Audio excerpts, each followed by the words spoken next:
Hey backbenchers, welcome back to your own channel School of Backbenchers Education Beyond the Front Row. Well, in this video we are going to continue class 12 business studies chapter 6 and that is staffing, and this is the last and fifth part of that series. And if you haven't subscribed this channel yet, please do it now. Let's continue. So guys, इस video के अंदर हम training and development की बात करने वाले हैं employees की। तो सबसे पहले बात करते हैं ट्रेनिंग की। Training means improving an employee's knowledge, skills and ability to do a job efficiently and effectively.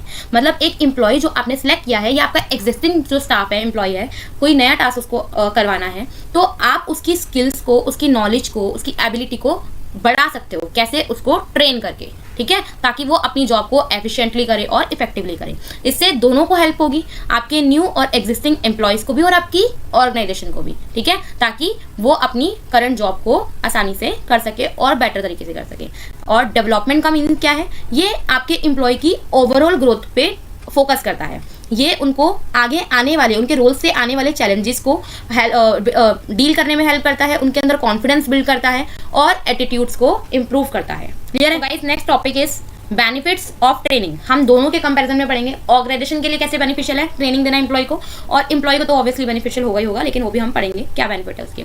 सबसे पहले सिस्टमैटिक लर्निंग। सिस्टमैटिक लर्निंग से क्या होता है? आपका टाइम भी बचता है, आपकी कॉस्ट भी बचती है। किसके कंपैरिजन में? हिट एंड ट्रायल के कंपैरिजन में। अब हिट एंड ट्रायल का क्या मीनिंग है?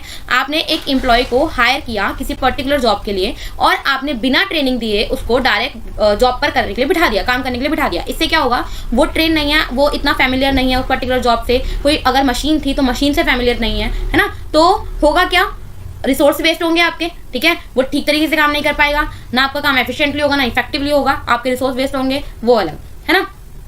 तो आप उसको प्रॉपर तरीके से काम पे बिठाने से पहले क्या कर रहे हो? ट्रेन कर रहे हो, तो आपका टाइम बचेगा और कॉस्ट भी बचेगा। देन प्रॉफिट आपके हायर होंगे, ऑब्वियसली उसकी प्रोडक्टिविटी बेटर होगी क्योंकि उसको चीज को करने के लिए उसको ट्रेनिंग मिली है, तो आपकी ऑर्गेनाइजेशन ज्यादा प्रॉफिट कमाएगी। आपके जो एब्सेंट होने की जो चांसेस है एम्प्लॉय के, ठीक है, वो कम हो जाएंगे। जो ट्रेन एम्प्लॉयज होते हैं वो अपने काम को लेकर सेटिस्फाइड भी होते हैं और लॉयल भी होते हैं क्योंकि अपने काम में वो एक्सपर्ट हो चुके हैं बाय ट्रेनिंग, है ना?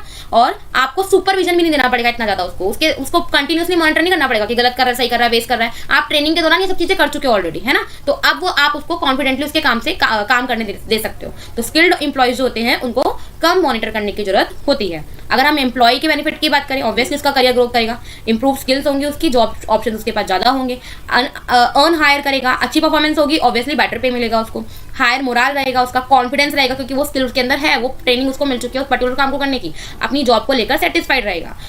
एक्सीडेंट्स होने की जो चांसेस है वो भी बहुत कम हो जाएंगे, ट्रेनिंग मिली है उसको, तो मशीन्स को हैंडल करना सेफली उसको आता है, ठीक है।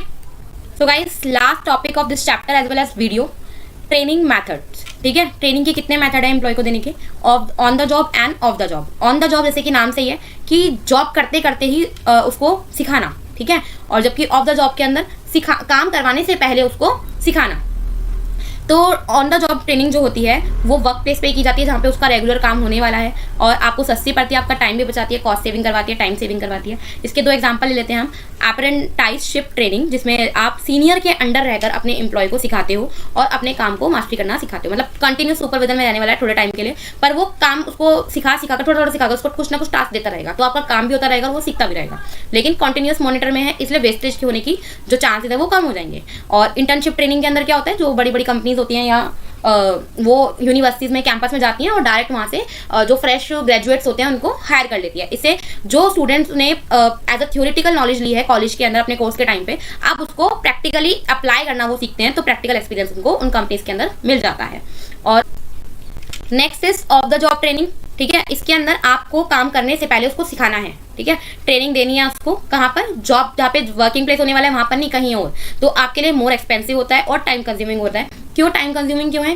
क्योंकि जब आपने उसको फिक्स किया कि आपकी 2 महीने की 3 महीने की पहले ट्रेनिंग होगी, तो वो टाइम, उस टाइम पे आप उससे कोई टास्क नहीं करवा रहे हो, कोई आपके लिए वो अर्निंग का सोर्स नहीं बनने वाला है, आपके टास्क कंप्लीट नहीं करने वाला है, जस्ट उसको आप सिखाने वाले हो, आपकी स्किल्स को इंप्रूव करने वाले हो। ऐसा आप कब करते हो? जब आपको पता है उसको हैवी मशीन्स पर काम करना है, ठीक है, तो आप उसको डमी मॉडल्स पे सिखाने की कोशिश करते हो। जो चीज वो रियल मशीन पे करने वाला है उसको वेस्ट ना करवाकर, एक्सीडेंट्स होने के चांसेस है, प्लस उसको आता नहीं, आपके रिसोर्स वेस्ट होंगे, तो वो चीज ना करवाकर आप डमी मॉडल्स पे सिखाते हो उसे, ताकि आपके जो एक्सपेंसिव और सेंसिटिव इक्विपमेंट है वो उसको वहां पर सीखने को मिल जाए बिना किसी वेस्टेज के। क्लियर है? So guys, training and development में फटाफट से कंपैरिजन देख लेते हैं। डेफिनेशन ऑब्वियसली जॉब कोई स्पेसिफिक जॉब करने के लिए उसकी स्किल्स को सिखाना या इंप्रूव करना, जबकि ये बात करता है एम्प्लॉय के ओवरऑल ग्रोथ पर, ठीक है। पर्पस क्या है इसका, करंट परफॉर्मेंस को इंप्रूव करना, और जबकि ये फ्यूचर रोल के लिए उसको एबल बनाना और प्रिपेयर करना, चैलेंजेस जो है उससे वो डील करना सीख जाए फ्यूचर के अंदर। मेथड ये ऑन द जॉब ही होती है, ये ऑफ द जॉब होती है। इनिशिएटिव ये बॉस इनिशिएट करता है, ये एम्प्लॉय खुद इनिशिएट करता है, ठीक है। ड्यूरेशन ये शॉर्ट टर्म होती है ट्रेनिंग, और डेवलपमेंट करने में ज़्यादा टाइम लगता है क्योंकि हर एक एस्पेक्ट से रिलेटेड डेवलपमेंट उसका हो रहा है क्योंकि ओवरऑल ग्रोथ हो रही है उसकी। ये नेचर जॉब फोकस्ड है और ये जबकि करियर को फोकस करता है।